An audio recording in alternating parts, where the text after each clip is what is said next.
meantime, we did a lot of shows. Right. Jim Fisk from the Anglican Church at Trinity Square. Right. He was the minister, and he called up and he said, "If you guys need a home, I got one for you." Jim Fisk. Yeah, he was the Anglican minister at Trinity.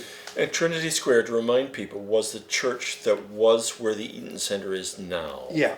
Right? It was a Yeah, fairly... I think the church is probably still there. They couldn't have torn it down, but there was an adjacent hall, an old Right. CBC recording studio, and that was the first permanent home of Passe Muraille outside of Rochdale. So recording studio for CBC orchestra or song and dance or drama or what? It was a sound studio, Right. and they had a booth with Oh, glass okay. in. I never saw it operating, but there was a theater, that short-lived Theatre Toronto. Do you remember that?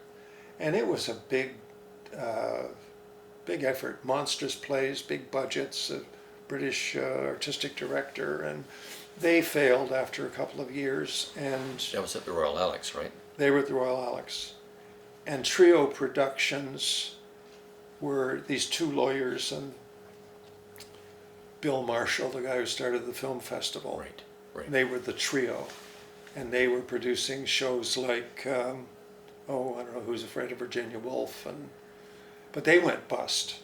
So they did two things. They got Theatre Toronto to honor their subscription series for one of their shows, Oh, and they did the remount of Tom Paine they were part of, or maybe it was Futz. No, I think that happened later. Anyway, they were brought in by the fabulous Ron Terrell, and so suddenly we got two big-time lawyers, and